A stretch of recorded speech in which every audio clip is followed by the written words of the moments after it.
What's up, everybody? Welcome to the Waiver Wire Watch Party here on Fantasy and Frames. It's Monday night. We got Monday Night Football on.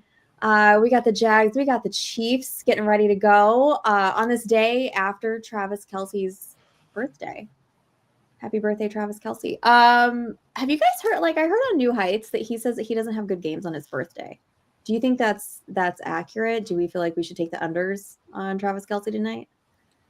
Sure. I mean, so I did take the under on Travis Kelce, but now I feel like he may have jinxed himself, and so now I'm concerned. Maybe. How loose is he being with birthday? Is it just the game of his birthday week, or if the game falls on his birthday? So I was a little confused because I listen to them occasionally. I'm not a weekly listener, but this one he said they were like, "Oh, it's your birthday," and they're like, "Where better to spend your birthday than Jacksonville?" but he was always saying like, "Oh, I usually have bad games," but his birthday was actually yesterday. So his birthday's the 5th. Yeah, so technically it's not his birthday. So maybe he'll have a good game then. Well, let's see. So let's go real quick. 2014 on his birthday, 2 for 15 with a touchdown.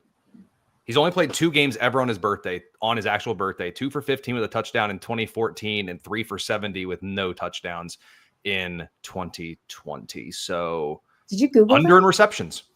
Yeah, that was fast. Pro Football Reference career game logs, Control F 10-05.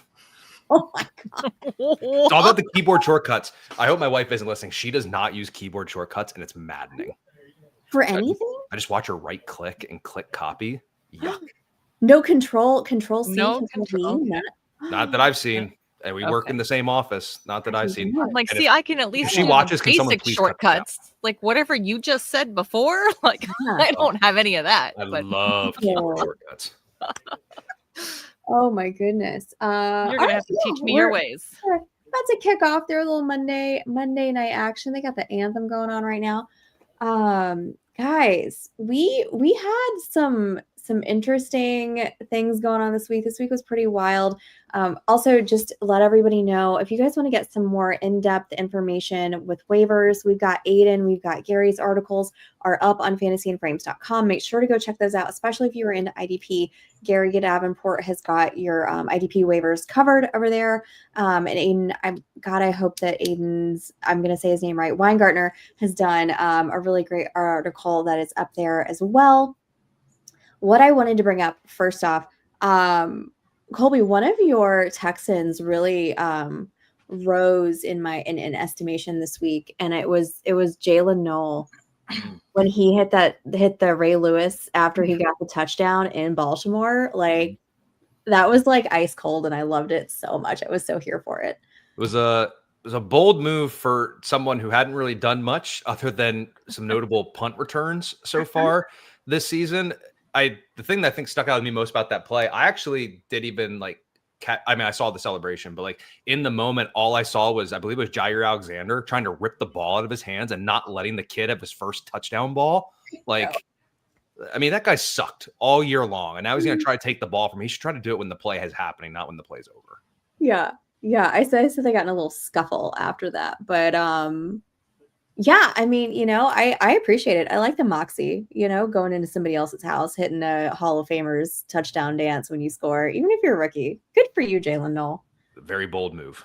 Yeah, I like it. He probably won't do anything for us for the next few weeks. It wasn't good enough for him to make our list. Well, no, fair enough. There's still time. I'm sure there's still more injuries that are yet to come. Oh, man. I put in the chat a little fun question. What's been your biggest waiver regret this season? So viewers, everybody listening, watching, check that out. I want to see what you're regretting spending all your fab on. Mine was Amari DiMercato, especially after that horrific, whatever that was yesterday. That was awful. Did you guys catch that? Yeah. I started him in a few places. Did you?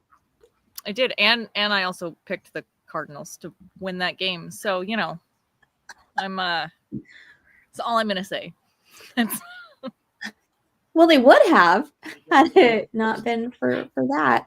Yeah, that was one of the wildest days with the Titans. How have we not learned yet? Hold on to the ball. Hold on to the ball. That's not the touchdown celebration. Like, No. hold on to the ball. Go into the end zone. No. You're the Get third the ball string for running the back. touchdown. It's not like you're, the starter every week, dude. You are the third string running back. And now you've been like banished to the shadow realm. So we'll never see him ever again. Especially after we saw Gannon like screaming at him on the sideline. Oh my God. I don't get what there's to gain with that. Like, it looks cool, sure, but like no one's gonna notice if you drop it right when you cross or 2 yards after. Like, No. there's just I don't get what there is to till you gain. Get into the middle of the end and like, Yeah. he agrees. See? Mine heard that. It was like, "Ooh, it's a friend. Who is that?" Oh my It's the car doors outside. It's ridiculous. He's just warning you. It's being helpful, man. Well, guys, put all your waiver questions on into the chat. We want to get to those. We'll get to them as they come in. We normally go position by position after we talk about our studs and duds for the week. But we will get to everything that everybody has got into the chat. Thanks to everybody who's watching. We'll also be updating you on the Monday Night Football chaos that's probably going to be going on in a minute. This is little Maddox, for those of you who've not met him yet, named after Hall of Famer Greg Maddox, as he should be. Colby, who's your little guy? I have Texan, named after the Houston Texans, I think is what I decided to name after. And then we got Cooper. So we got Texan and Cooper. That's cute. Little babies. Also post us pictures of your fur babies. We want to see fur baby pictures. We'll do that too. Should we talk about studs and duds? There was a lot from yesterday. I had some that I put in, and there's some that I thought it was hard to choose, actually. There was a lot. Stacey, well, why don't you kick us off? Yeah. So mine was Baker Mayfield and the crew. I'm just going to say the crew, Baker and co. Yesterday going into Seattle. I'm looking on my phone right now because I saved an Instagram that had a really fun stat that I wanted to share with everybody. Give me 2 seconds. I'm going to pull that up. But yeah, I mean, they just came in. They looked amazing. We had, Emeka and JSN just absolutely going off, being like a complete, advertisement for Ohio State wide receivers. That game was just phenomenal. I don't know. It came out just a few minutes ago. I don't know if you guys saw the video of this like Seahawks fan like trying to shit talk Baker like right before, like in the tunnel before everybody was going out, and Baker's just like going back at him and just chirping right back at him. And then of course, like at the end of the game, Baker's running down the tunnel and he turns around and he's like, I told you. And it was just great. And I think I love Baker Mayfield. He's just so much fun. He's so much fun to root for. Well, that was the game against Houston. Remember, like he's just a professional shit talker. Like the game against Houston, he got tackled, went immediately to grab his ankle in pain, but then just saw Chauncey Gardner-Johnson there. And hopped right up like I'm ready. Like he was like, he was like, I think it was a tweet or a post, whatever we're supposed to call it now. And it was something like Baker was hurt, but then remembered that he had to trash talk or something. Yeah. Right. And like, that was what it was. Like that guy is just an A tier or S tier, whatever the top one is, shit talker. So here's this, and this is from NFL memes. So hopefully this is accurate. It sounds right though. Baker Mayfield has as many game-winning drives this season as the Browns have total wins in the last 2 years. Also, he has 17 more touchdowns himself than the Browns' entire organization since 2024. That's fantastic. And if you want, here's just like a little picture of like the photo that they chose to put with that. That's a good one. The cheesy smile. I love it. Yeah, that's great. I hope you guys like. I hope you guys are following NFL memes. That's such a great account. That brings joy to my day pretty much on Sundays and Mondays. Glad that everybody is hanging out there in the chat, guys. Thanks for hanging out with us tonight. My dud though. Oh, actually, hang on. Before I move on to my dud, I wanted to tell you I had another stat about Emeka that I want to make sure that I have the right person. So Greg Almond posted this. So the Bucs note that rookie Emeka Egbuka is the first player in NFL history to get 25 plus catches, 400 plus receiving yards, and 5 plus touchdowns in his first 5 NFL games. So fun little stat for you. We love Emeka Buka here. He's so good. He's amazing. Yep. Absolutely really fantastic. I at least have him in like 2 leagues. Yeah. I want him everywhere, but unfortunately. I wish, yeah. I wish I had gotten him in a lot more leagues, but Exactly. Should at we least I have him. Oh, sorry, Sharlene. Should we do all of our studs first and then go on to the sad duds? Yeah, let's keep the vibes high and then crush There it. you go. with everything And then that we'll went all wrong. just crash and Yeah. burn. Charlene, let's go ahead with your stud, and I'll round it out with So yesterday when we were discussing start sits, we were all on Rico Dowdle. I don't think any of us were even questioning. And he is my stud for this week. 23 carries for 206 yards and a touchdown. So and he had three or four receptions for 28 yards, but 206. I mean, he's the RB2. Do we think it's gonna stay that way? I don't know. We'll see. That's one of my hot take questions for you guys later. Does Rico take over the backfield? I mean, he looked pretty great, but you don't get to play Miami every single week either. So yeah, there's that. Yeah. That's true. And Dave Canales is like a 1 RB kind of guy. So it'll be interesting if he's going to be quick to throw Chuba Hubbard to the side back to that RB2 role.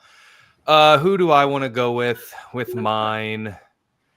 Let's just go to the worst position in fantasy football with a guy that's been producing. Jake Ferguson has ascended into the you start him no matter what and don't look back type. He's now in that top tier. I mean, sure, he's been under 50 yards the last 2 weeks, but 7 catches in each of those games and 3 touchdowns over his last 2 games there. And honestly, at this point, Dallas is I guess it would have been last year. Dallas is this year's Cincinnati Bengals. There's no defense. They're going to score a shit ton of points. I mean, look at their games this season: 44, 77, 45, 80, and 59. Dallas is going to be a haven for overs. And even when CeeDee Lamb returns, Jake Ferguson just has such a good role for this offense. So he is my stud for this week and for forever at this point, if I'm just being honest. So those will wrap up our studs. Let's go back to you, Stacy. Dud of the week and maybe the season, to be honest. Poor Geno Smith. I feel bad for him. I mean, he's got like a ton of money guaranteed in his contract, so I guess I don't feel that bad for him. But he does look like he's like just having the worst time of his life right now. And I mean, and he played for the Jets, so that says a lot. But he's got like 9 interceptions, which leads the league right now. The Raiders look terrible. Bowers got some PCL injury. I mean, it's bad. It's bad news over in Las Vegas. So Geno, I'm so sorry, Geno. Geno's going to be my dud of the week. Fair enough. Yeah. Charlene, what about for you? And this one hits a little too close to home, if I'm being honest, but go ahead. Yeah. My dud of the week is Jalen Tolbert. I mean, as soon as I saw that Kevontae Turpin was out, I said, all right, it's going to be Tolbert's time to shine. Here we go. And he got a goose egg. Yeah. A full-on goose egg. Nothing. How is that even possible? Like, well, in that whole offense, right? Like, yeah. just went off. How did that even happen that he didn't get anything? Right. That's what I'm saying. Nothing. Yeah. I don't even understand. I don't know what to say. I am still shocked. Yeah. So it is definitely, I mean, it's Jake Ferguson. It's the Jake Ferguson show. And when CD comes back, it'll be CD and Jake Ferguson. And I don't even care to talk about any other receivers on the team because like, that's just disgusting. I did have an honorable mention because I had to start Xavier Scott in a league. And he got me -0.2, actually in 2 leagues, sorry. He got -0.2 in 1 league. And he got -1.2 in another league. So yeah. Do you guys feel like I just feel like we should ban negative points. Like I just do a 0. Like, why are we doing negative points? Do negatives. Right. Come on. Really? Yeah. I mean, it is not, I feel like it's not easy to get negative points. You have to work for Agreed. that. So like, yeah, I'm fine with negative points. It's really hard to get there. And if you get there, I mean, I don't know, man. Yeah, that's rough. Yeah. If you get the negative, you deserve it. That's just how it's going to be in my eyes. The only one I don't like is that they give you negative, or they negate points when you kneel down. That drives me crazy. I think that should not be a thing, but it is what it is, I guess. Yeah. I don't know. That's the question for fantasy that'll never be answered. How do you not tax, or like with betting props? Like, how do you hold that? Like, the quarterback did his job all game, but then goes under his prop because he knees it 3 times. So right. I'm with you there. My dud this week, it's not a player. Actually, it is a player, but it's indirectly not a player. It's AJ Brown. Eagles threw the ball a ton and still couldn't get double-digit fantasy points.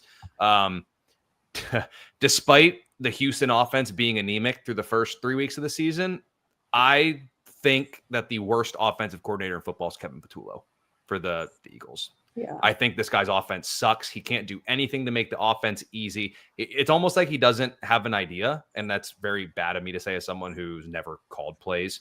It just he's not doing anything to make things easy for the offense. All he's doing is frustrating his players. I mean, sure, AJ Brown does have 8 targets in 4 straight games, but 4 of those games he's been under 50 yards, other than the 109-yard outburst against the Rams, and that's starting to look like an anomaly at this point. I was all in on AJ Brown being like the cheapest wide receiver one that was going to be there. Like, he was too cheap in drafts, and I look wrong. This Patullo guy looks way in over his head. Like, it's really bad. The Eagles, I have to be careful with this.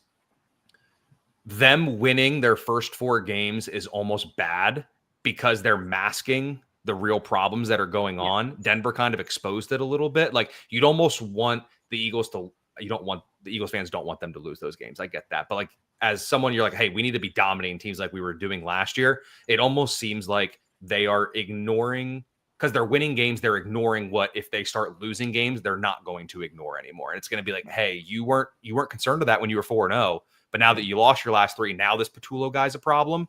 I don't know. Right. Something's got to change with this Philadelphia offense. I don't want to say it's a Mickey Mouse offense, but it's. Do you think he keeps his job? I mean, the Eagles haven't looked. Sirianni seems like the type that would can someone like super fast. Yeah. When was the last time the Eagles looked like this? Well, yeah, and I think you're right with the masking things about them winning the 4 in a row, because then it's like everybody wants to get on AJ Brown for, voicing his frustrations, and it's kind of like, well, we're winning, so who cares if you're not getting the targets or the catches or the like production. Maybe he should be frustrated. Maybe this is who we should be listening to.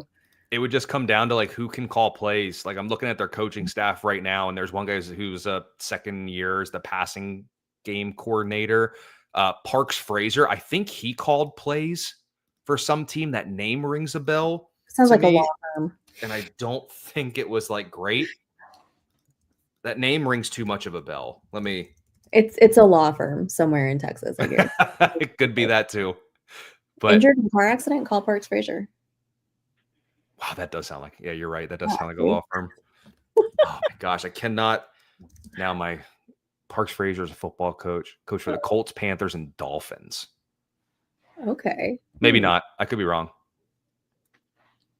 Anyway, that's a job for another day, figuring out Parks Frazier.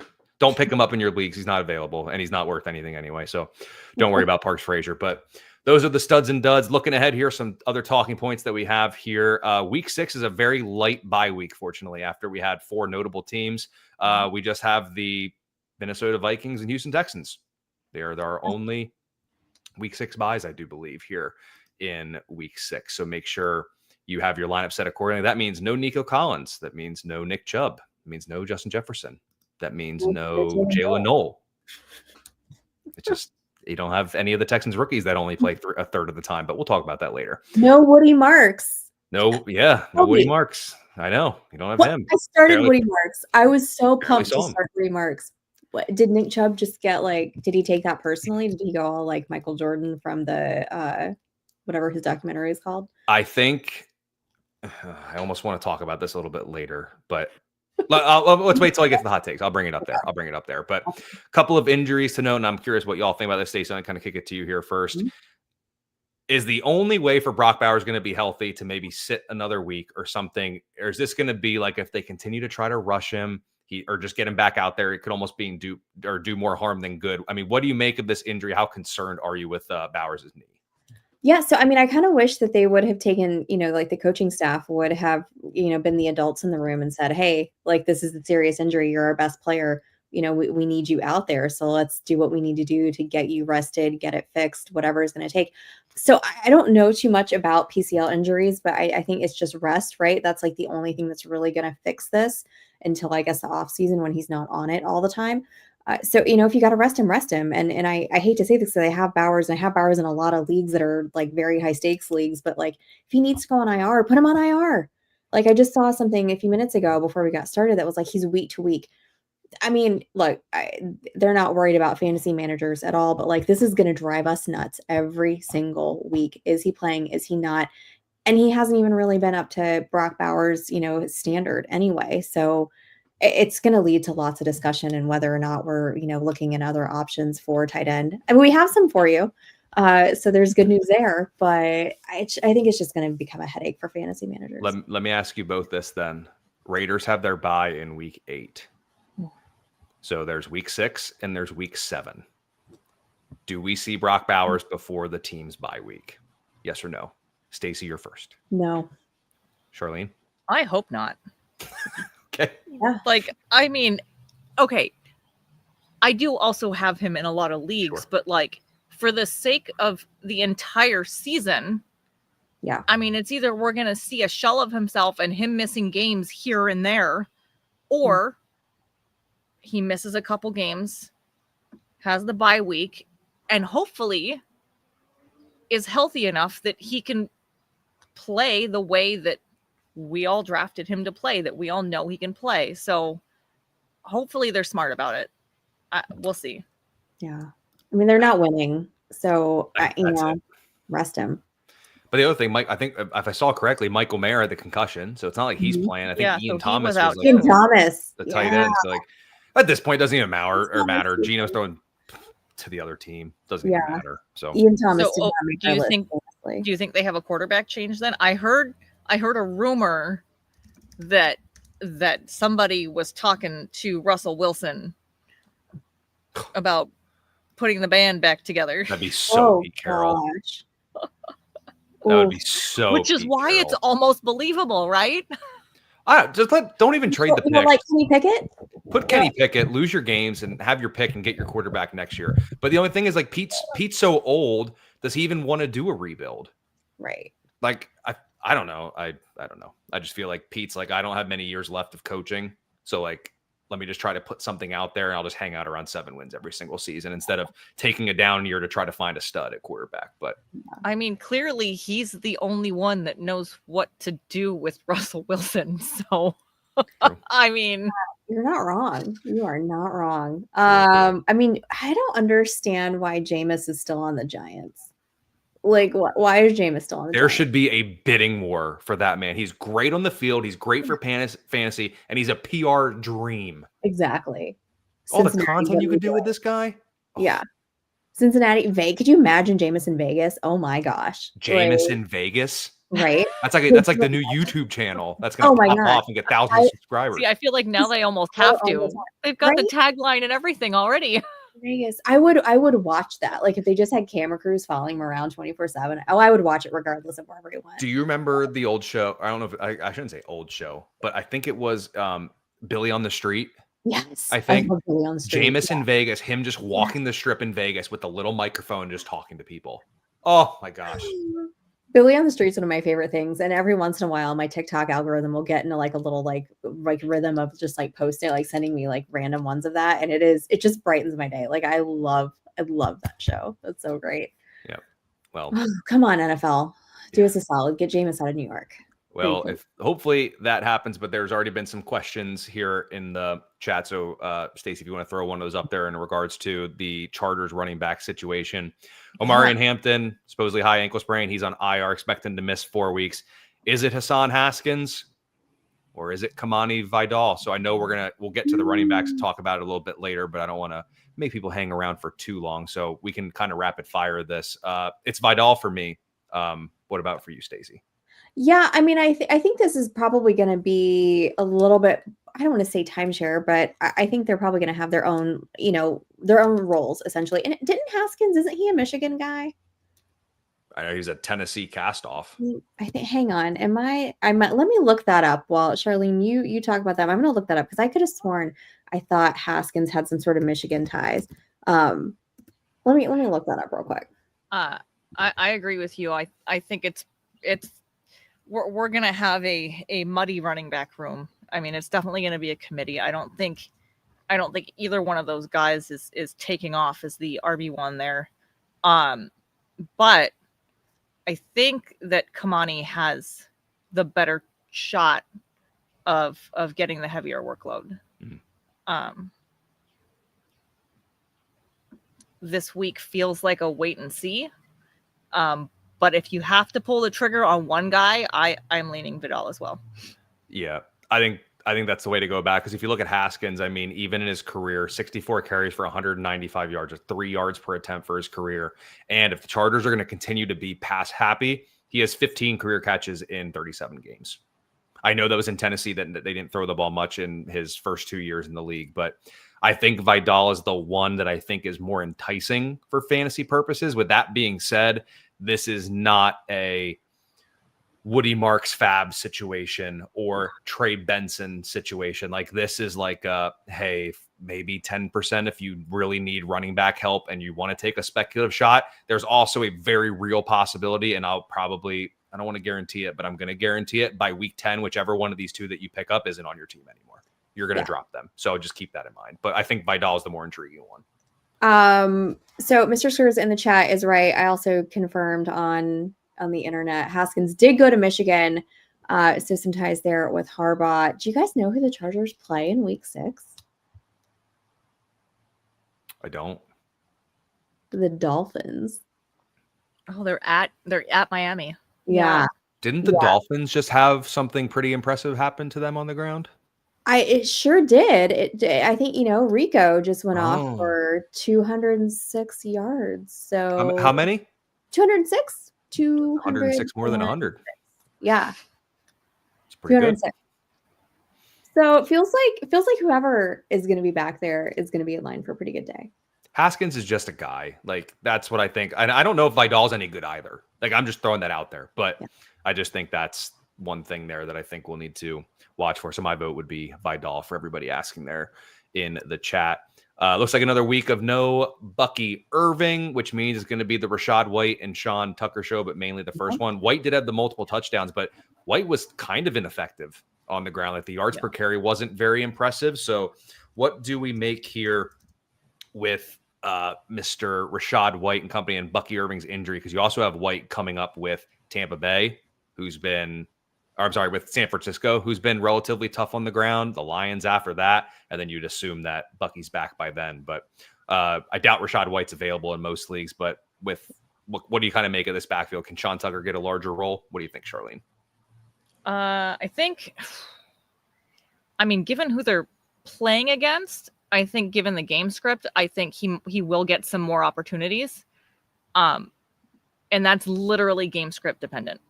I think it's just because of the matchups. Otherwise, I would say this is probably White's show and he's irrelevant, but we'll be seeing him, I think. Yep, I'm right there with you. So I know, Stacy, earlier you had mentioned you had some hot take that you wanted to say. Oh, yeah. So hot take, Rico taking over the backfield there in Carolina. Chuba's been kind of meh so far this year, right? Hasn't been really as exciting as he was last season. And now, Rico comes in and just, puts up 206 on the Dolphins. It's the Dolphins, right? But, does this mean any big time changes going forward? Do we see more Rico? Do we have you said Canales, right? He's a one running back kind of guy. He's a one running back guy. I think we see more Rico, but I think it's going to be more closer to 50-50 between the two than what we saw in the early going. So I'm excited if I'm a Rico owner. I'm a little concerned if I'm a Chuba Hubbard owner. Let's see who the Panthers have next week. Oh, all right. So Dallas is in Carolina. next week. So that could be pretty interesting. I like that. Yeah. Let me give you my rest season hot take. And it's actually a waiver wire one, and then we can lead into a Monday night check-in and start talking waivers for everybody. Do not waste your money in Fab on Xavier Hutchinson. He had the 2 touchdowns. I wouldn't even bid for him at all. That's all I'm going to say. I'm going to talk about another receiver there a little bit later, but Xavier Hutchinson is not worth your waiver dollars this week. So is it because he didn't do the Ray Lewis? It's just, Yep. That's exactly it. That's the exact reason why he scored twice and managed to do nothing with the celebrations. Like, act like you've been there before, even though they were your first 2 professional touchdowns ever. But act like you've been there before. You have to have a dance lined up for your first couple scores. And for that reason alone, that's why we like to go into stats and analysis on the show. Mm-hmm. But that's exactly why we're not putting any waiver on Xavier Hutchinson. So Vibes. That's it. Vibes. Sharlene, what's going on with this game? That depends. I don't know if I'm behind or not, but you can always count on that in our Monday waiver show. We're all watching the same game and we're all at different points. I think I'm at like 5:15. Is that? I'm at 4:56. We're not too far off. I'm at a commercial.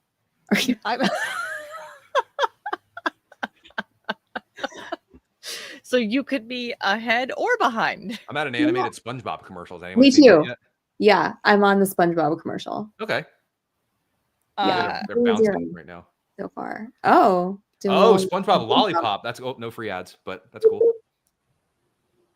So yeah, it's still 0-0. I think Tyquan Thornton just got a 30-yard reception, but I believe it's being challenged. Oh, well, that's so. Nice. Oh yeah, I'm at 4:56 now. This game's ridiculous. And you're gonna get another weird Avatar commercial coming up. Hopefully, you guys get that just like I am. I'm on the SpongeBob commercial now. Wow, I am behind. Kelsey's at 2 catches and he's on #birthday watch. Just saying.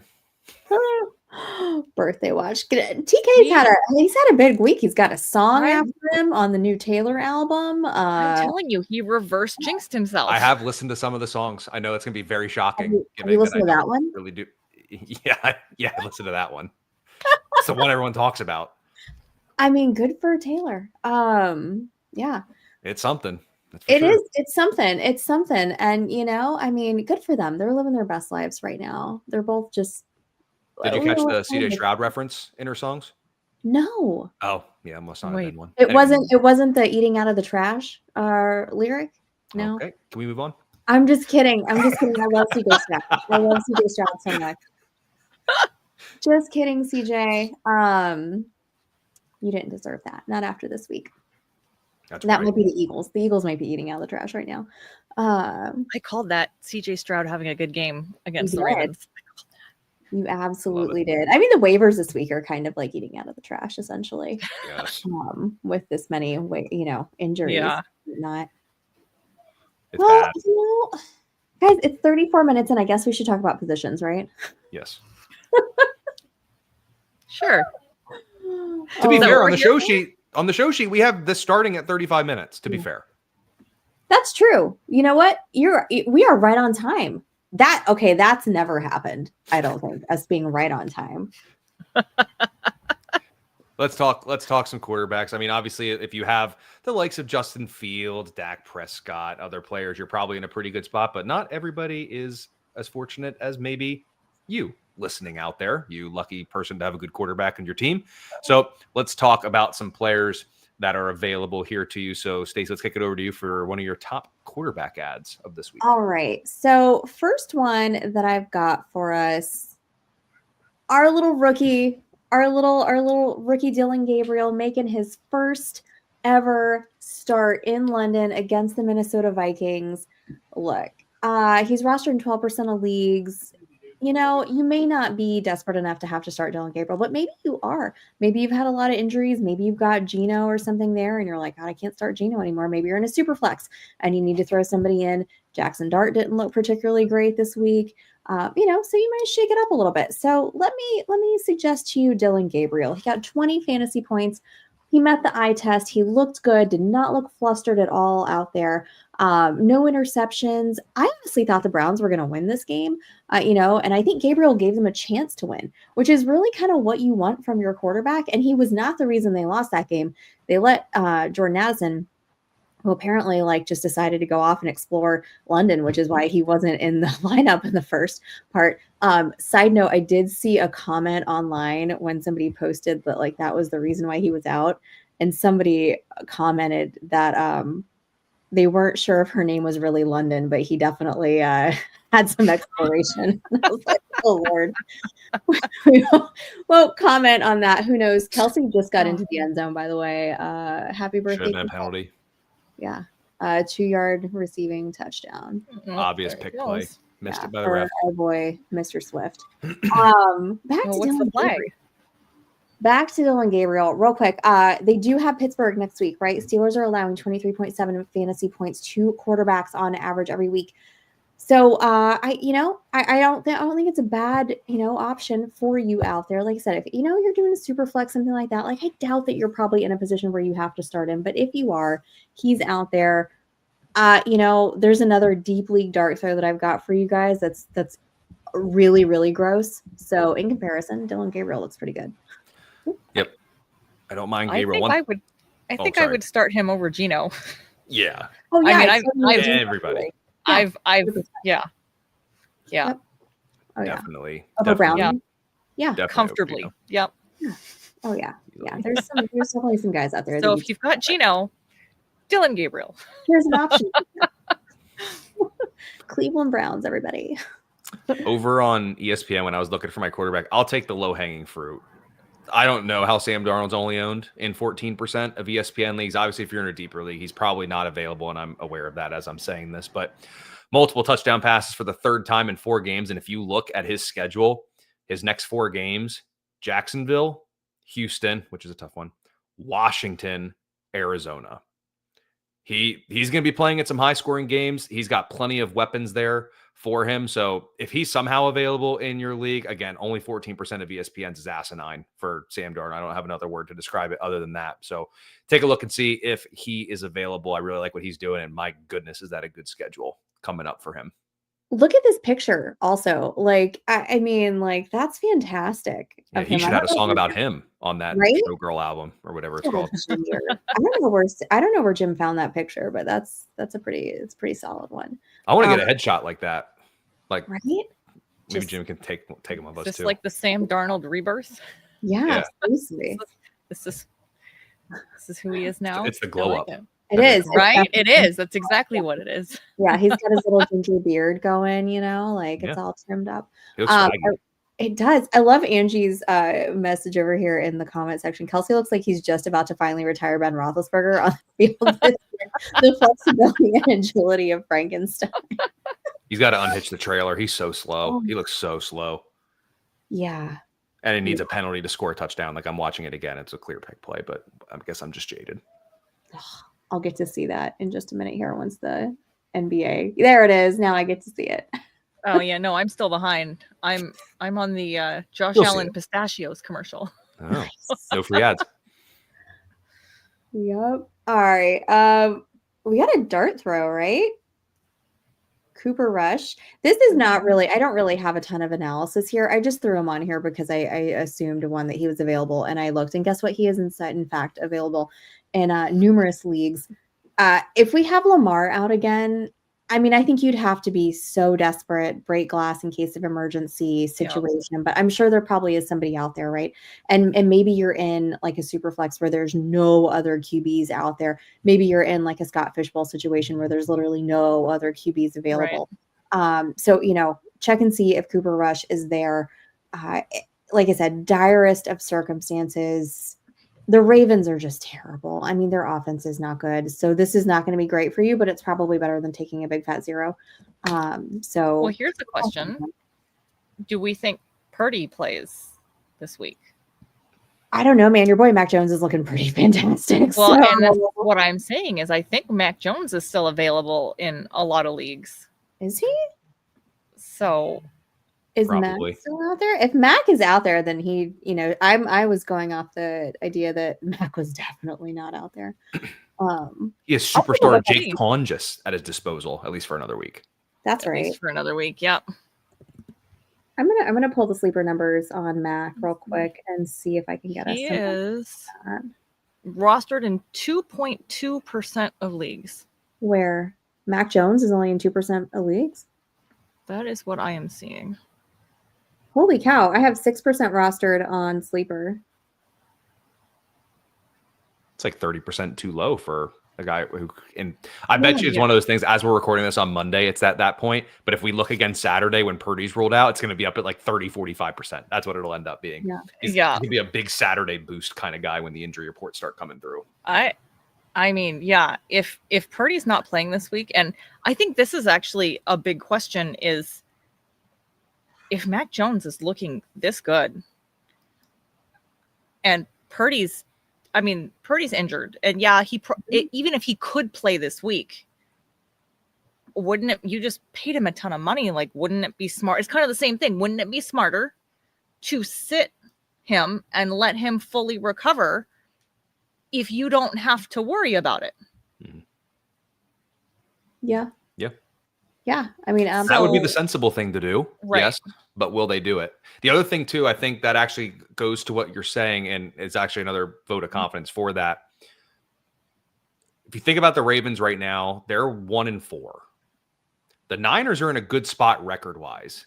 In theory, they could afford to hold out Purdy an extra game if they wanted to for him to get right. Because worst case scenario, say they win their next game, they're at, I think that would put him at 5-1, I think. Yeah. Yep. If they lose, they're at 5-2. They're still in a great spot, albeit in a tough division. So like their record could actually help them and go to your point of maybe they can hold them out one extra week to try to get from 80% healthy to 90% healthy and then run them out there because of what they've done so far in the season buys them that little extra time. Yeah. Well, I mean, and this is who Shanahan originally wanted, right? Over Trey Lance. Like he wanted. Right. Which is why I'm like, this is a genuine question because got his guy. I think if it's up to Shanny, he'd rather have Mac Jones if this is what he's looking like right now. That's his guy. So I don't know. Yeah, lots of questions. Yeah. Lots of questions. They do come down here to Tampa this week. And they've got Atlanta, Houston, and the Giants the next couple weeks. So yeah. He's got 2 20-point starts. Week 2 against New Orleans and then this week against the Rams. So I didn't realize that he was that low. I guess I just honestly assumed that he right. I mean, I did too, but when I started looking, I was like, okay, so I mean, it's possible that it's one of those like, oh, he's probably only gonna like Purdy played last week, didn't play the week. Like it's this on and off, and people maybe don't want to spend their fab on somebody they're only gonna start once and then drop. So yeah, I have to imagine it's something like that because it's pretty crazy that he's so low owned. Crazy. That's nuts. Wow. All right. Well, we got some running backs too to talk about. We got Michael Carter over here. Sharlene, tell me a little bit about Michael Carter because Lord knows we ain't talking about Amari DiMercato anymore. He's disappeared. He's on milk cartons now. DiMercato's in the doghouse. And I mean, the fact that would you drop him? Would you feel comfortable dropping DiMercato after what just went down? Because I don't think that. I mean, I think he, obviously Michael Carter did what he did. I just think DiMercato. I honestly drop. I would stash him a week and see what happens. He's definitely in the doghouse, but I would stash him for a week and see what happens because, I mean. They brought up Michael Carter from the practice squad. Yeah. Dude was not even on the team and leapfrogged DiMercato. And they said, no, this is your position. We want to keep you in this position. This is your role on the team. So I mean, this is kind of a crazy situation. I don't know that I've seen this happen before. Well, But I mean, Michael Carter is definitely worth somebody picking up and starting this week. He is 100% the starter for the Cardinals. Yeah. Wild times. Straight from the practice squad to RB1. Who knew? Who knew? How about Isaiah Davis, Colby? You've got Isaiah Davis on here, rostered 5.9%. What do we think about him? Yeah, I wrote in our show sheet that the Jets can't get out of their own way. They just will not just let Breece Hall handle 99% of the carries and touches out of the backfield. So Isaiah Davis is going to be involved. Braylon Allen obviously is out he's on IR, but I think it's like 8 to 12 weeks, they said, for him. And Breece Hall did get a little medical attention during the game. I don't think it's anything crazy, but they've basically shown that they're going to rotate that second back in. So again, a little bit of a deeper league look here. I still prefer actually a deep league dart that I'm going to talk about in a second more than I do Isaiah Davis. But I do think you have to have some skin in the New York Jets backfield just in case anything were to happen to Breece. And at this point now, Davis is the clear RB2. So I'd throw a couple bucks on him in Fab.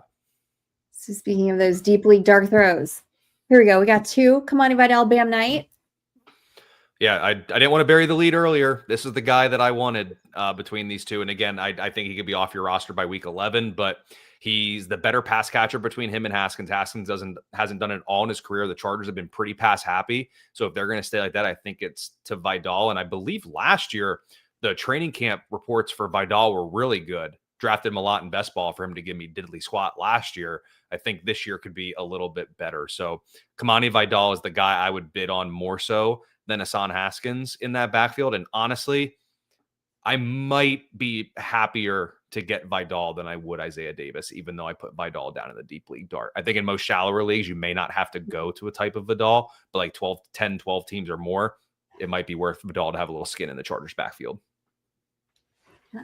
You've got Bam Knight, Sharlene, number 2 in Arizona now. Oh, you're on mute. Sorry. Planes go flying overhead, so I try to keep myself on mute when I can. Yeah, this is absolutely like the deepest of dart throws, but 4 carries for 11 yards, nothing to write home about, but he did find the end zone. So, he's definitely being mixed in to this backfield. Obviously, like we just said, DeMarcado's in the doghouse. So, and Carter didn't look amazing running the ball. He's still going to be the RB1. But he was only averaging 2.8 yards per carry. So that's not great. So, but you're relying on all the touches that he's getting. I definitely would not be starting Bam Knight this week against the Colts defense. But I think he's worth a stash in a deep league. Yeah. Colts giving up the 5th fewest points to opposing teams' running backs. So that's going to be a tough matchup for both of them. Yeah, this week, for sure. Well, we got some wide receivers. We can we've got quite a few to chat about over here. What do you think, Colby? Yeah, that's the position everybody wants to know. And I said it earlier, do not bid on Xavier Hutchinson. Jaden Higgins is the guy that you want here. It's baffling to me that it took this long for them to try to play the 34th overall pick in the draft more. And he's still not even playing what he should be doing. They're still putting in Hutch a little bit out there, but Hutch hasn't seen more than 3 targets in a game this season. Higgins saw 4 last week. D'Amico's been very vocal about getting the rookies more involved. That's why we saw Noel score the touchdown. Higgins has made plays throughout.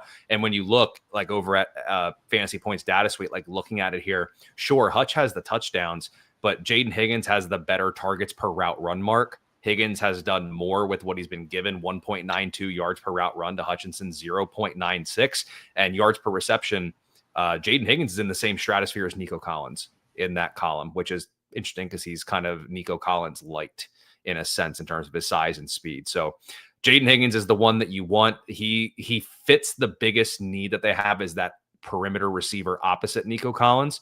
He does it best. So Jaden Higgins is the guy that I want And I would honestly even bid on Jalen Noel more so than Xavier Hutchinson. Hutchinson's going to play. They love that he blocks and gets dirty in the run game, but I don't think he's going to be fantasy relevant all that much. I'd have Higgins and Noel more so than Xavier Hutchinson. Nice. And then you have a Seattle receiver that the training camp noise was loud around this guy, and then it cooled off a little bit, but I think it's starting to come back. I think so too. And right towards the, like late August, like those last minute drafts in September, he was somebody who was just kind of steaming up those draft boards. That kind of his name you didn't really see it earlier in the summer. You kind of saw it there towards the end. That's going to be Torrey Horton, roster in 15% of leagues. He has, and this is, I didn't realize this till I looked it up. He has 3 double-digit fantasy point games so far this season, 3 touchdowns, and all on no more than like a 50% snap percentage. So Darnold's looking amazing. Cooper Kupp is not looking all that great. I think this is really kind of leaving an opening for Horton to come in and snatch that wide receiver 2 role there, right behind JSN. So he's one that I've really liked going forward. If you weren't able to draft him, he is out there available on waivers.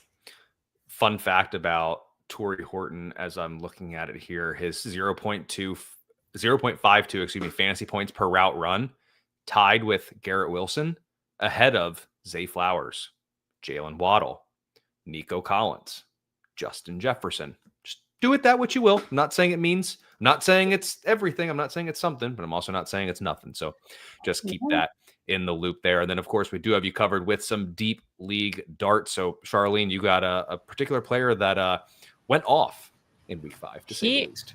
He did. I have Kendrick Bourne down as a deep league dart, and I almost put him in as a top ad, but I feel like this is obviously contingent on the other guys on the team, Ricky Pearsall, Juwan Jennings, and their injury status and what's going to happen when they come back. I think that he definitely has a shot at being a part of this offense. I think what we saw this past weekend, he definitely needs to be getting the ball on the field. It's just a matter of how much. If Pearsall and Jennings come back, he's not getting 10 receptions for 142 yards again. But he's still going to be a part of this offense. So that's why I put him in under a deep league dart and not a top ad. I should also say, if Mac Jones is starting, then he becomes an even better waiver wire pickup, because those two already have that relationship built from when they were on the Pats together. And obviously it's still there. So yeah, there's a lot of different factors involved, but either way, I think Kendrick Bourne's going to continue to be a part of that Niners offense. It's just a matter of how much. I like that. And that you guys will see this in a couple minutes here, but Kareem Hunt just had a 30-yard run that took no less than 17 seconds to do.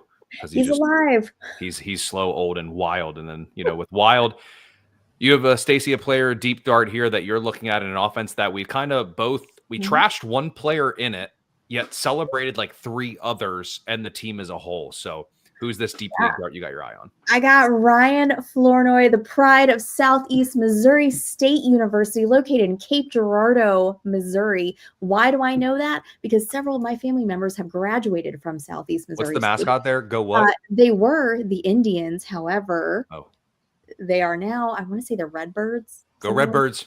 Yeah. Red something. Red, I don't know, Cardinal, something, I don't know, something like that. Everybody's a Cardinal. Red Cardinals. Anyway. Yeah. So go SEMO. Anyway, Ryan Flournoy rostered in, wait for it, 0% of leagues. All right. Dallas offense is wild. Dak is throwing at an unbelievable rate, averaging 271 yards per game. Flournoy was targeted 9 times for 114 yards, 18 fantasy points. Is he going to do that every week? I'm sure he's not. But if you picked him up, who knows? If somebody actually did pick him up and played him this week, please comment. I would love to see your roster on that. But they do get the Panthers next week. The Panthers have allowed 7 passing touchdowns, over 200 yards passing per week. Turpin is got an issue. Lamb is still out. Tolbert completely whiffed. We already talked about this, right? I mean, I think that says a lot. The fact that everybody else was involved, the running game was going, the passing game was going. They weren't going to Tolbert. Why? Why were they not going to Tolbert? So I think that kind of leaves an opening here for Flournoy, to kind of step in one of those roles, get some of those targets while CD is out, while Turpin is out as well. Obviously, it is going to be the Pickens and Ferguson show going forward. But this is, again, we're calling it deep league dart throws, right? So you're in a big league, you're in a maybe 14-team league, something like that. You're looking for guys that have opportunity. That's what you're looking for, right? Somebody who's going to be on a good offense, who's going to have opportunity, have a good matchup. And those all three things are hitting for Ryan Flournoy this week. Absolutely. That's what you got at wide receiver. Jaden Higgins, Torrey Horton, and then Kendrick Bourne and Ryan Flournoy there in Dallas. So, of course, we got to wrap it up with tight ends, which actually is the position that I was most excited about for the waiver wire this week. There's a lot of interesting names on the board there. And as we go to the tight ends, Sharlene, I'll kind of let you take the lead here, but I will note Patrick Mahomes rushing touchdown to take a 13-0 lead over the Jacksonville Jaguars, which you all will see in 5. Right. The leading rusher for the I'm so far behind. Okay, I won't do the countdown. People don't have to watch me count it down for you there. But Stacy, I just saw it. You'll see it in like 2 seconds, Sharlene. Yeah, check out what tight end. Actually, Stacy, you have an affinity for one team this week, to be honest. Dude, give me all the Seattle Seahawks. Oh God, Isn't that sound weird? Does it sound weird? It feels weird. AJ Barner rostered in 3% of leagues. Here's another did you know. He also has 3 weeks of double-digit fantasy points this season. Taking you back to my Torrey Horton argument, Cooper Kupp isn't really living up to expectations. Or maybe he is. Maybe you thought that he was washed and now you're right. Barner's playing at least 85% of snaps, 4 touchdowns. He caught all 7 of his targets this week. I just think he's a really great streaming option with potential to be a starter on your roster. So AJ Barner, everybody. Easy enough. Yeah. I will add actually quick with Barner, because I'll be writing about this over at Big Guy Fantasy Sports, but he's eating into Elijah Arroyo's snaps. So for everybody like me who did a lot of Elijah Arroyo drafting in best ball, you don't like to see this, but Barner's route share has been consistent and Arroyo's has been trending down. So just something to note there. Sharlene, who's a tight end you have your eye on? So one of the tight ends that I've got my eye on, because honestly I have my eye on all these guys, is Theo Johnson. And Stacy and I were joking around before the show that there is no such thing as a sleeper tight end anymore. Like they are all starting now. Anybody that we called a sleeper tight end before the season started, they are all on the field as a tight end, as a TE1 for their team right now, because there's so many injuries. It is ridiculous. How are we only in week 5? Anyway, Theo Johnson, only owned in 5.5% of leagues, which is, I think, kind of surprising at this point, again, given all the injuries. But this week he had 6 receptions for 33 yards and 2 touchdowns. He's right up there with Wandale and, even Scatabo. He's right up there with the amount of receptions and amount of looks he's getting. He's getting the red zone targets, and he's got the Eagles D coming up, and even Evan Ingram scored a touchdown against the Eagles D. So I like Theo Johnson this week. I'm going to co-sign that. I'm a big Theo Johnson fan. I had to start him in our Queen's Classic and in a couple other places as well this week. So he didn't do me wrong this week. Theo Johnson. Good old Theo Johnson with Jackson Dart. Who knew this Giants offense could be fun, even in post Malik Neighbors' life? Let me give you 2. I said his name earlier. I feel like every time I get a microphone, I just feel like I have to say his name, and I feel like I've been doing it lately. But Jake Ton, just available in 5% of ESPN leagues. George Kittle set to miss another week, likely not return until week 7. Matchup with Tampa Bay looms for San Fran. I like a shootout here, and Bucks have been relatively friendly to opposing tight ends, and Ton just had the touchdown last week. I think it was the first touchdown of the game as well there, and he also had a handful of targets there. So as long as that receiving core is depleted, Tonja should be in the mix. So I love Jake Tonjas. I just love saying his name, and I'll just keep saying pick up Jake Tonjas, and if you have him, don't trade Jake Tonjas. Just enjoy it. Enjoy the ride. Tonjas. I'm so happy he's doing well. He's our little local boy. This last one, Colby. It doesn't feel good. It doesn't. Hey, we have a job to do, and it's to recommend the players that could potentially help fantasy teams. And Taysom Hill could do it. He's available in under 10% of ESPN leagues, made his season debut. He had 9 snaps and handled the ball 7 times, 6 carries and a pass attempt. I mean, what more do you want? Like, I don't think he can be played at QB still on Sleeper this year, at least yet. I don't think. I don't really have him in too many leagues, unfortunately, but I don't think that's the case. So I'm interested in Taysom Hill at the tight end position because obviously he can do a little bit. He's still going to need the touchdowns, and I think it will be something where in a couple weeks we'll really see his ownership rise as he gets further removed from, I believe it was a torn ACL for him, if I remember correctly. That's right. The further he gets removed from that, I think he'll be fine. But I mean, it's very encouraging to see 9 snaps and literally 7 opportunities with the football in his hand. Like, that's just impressive. So I saw a comment with a couple of names in there with Brenton Strange and Oronde Gadsden, both guys that are interesting. We talked about Gadsden a couple weeks ago, I do believe. So he's obviously very interesting. And Strange is just, he's over 50%. He's over 50% rostered. So Max, he's also just, everybody, including me, I am going to put the disclaimer there, wants him to break out. Yeah. And I want him to break out so badly, even as a Houston fan, because I drafted him so much. It's just underwhelming every week with him. And that's more so a Trevor Lawrence indictment of him, more so than like Strange. Like, I think Strange is talented. I think he can be really good. It just seems like if he doesn't score, best case scenario is 5 for 50. Which isn't bad. Don't get me wrong. It's just I don't think we're getting the ceiling games from Strange. Not saying you have to have that from the tight end spot, but it's just there's a lack of upside with Brenton Strange that I think Trevor Lawrence is sapping from him that I don't think that's going to change. Like, I think Strange is the safe play. He's not the exciting play. He's your 4 for 40, maybe 5 for 50, and you roll with it. And like Cole Kmet, I just outside of Chicago, I want Roma Dunze and nobody else. I don't care for Cole Kmet. Like, if they thought Cole Kmet was good, they would not have drafted Colson Loveland that early when they did, to also not use him. The tight end just isn't a part of Ben Johnson's offense in Chicago right now to a big extent.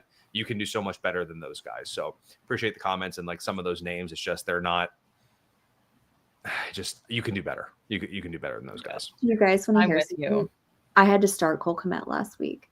Ooh. I did. You know what though? Wait, hang on. He got me 7.6 points. The week before against Dallas, he got in the end zone 8 points. So it's definitely not a sexy pick. I mean, I don't know. Whatever's going on with Loveland, you know, they're not really using. I mean, that's a solid floor. You're in a bind, and you need to throw somebody in a lineup who's available, who is going to be on the field at least 90% of snaps. You could do worse, but it's definitely not a sexy pick. It's not somebody you're using every week for sure. And if you look at Kmet, he had those 9 targets and the team's last game they played, but he only caught 3. Yeah. And then they're going to play Washington this week, and Washington's corners are horrible. They've been actually, I'm not going to say half decent. They've been not horrible against wide receivers, but they haven't been great either. It's those corners that have been torched this year. So I don't know. I'm a little down on Kmet and the Chicago offense outside of Roma Dunze at this point. Yeah.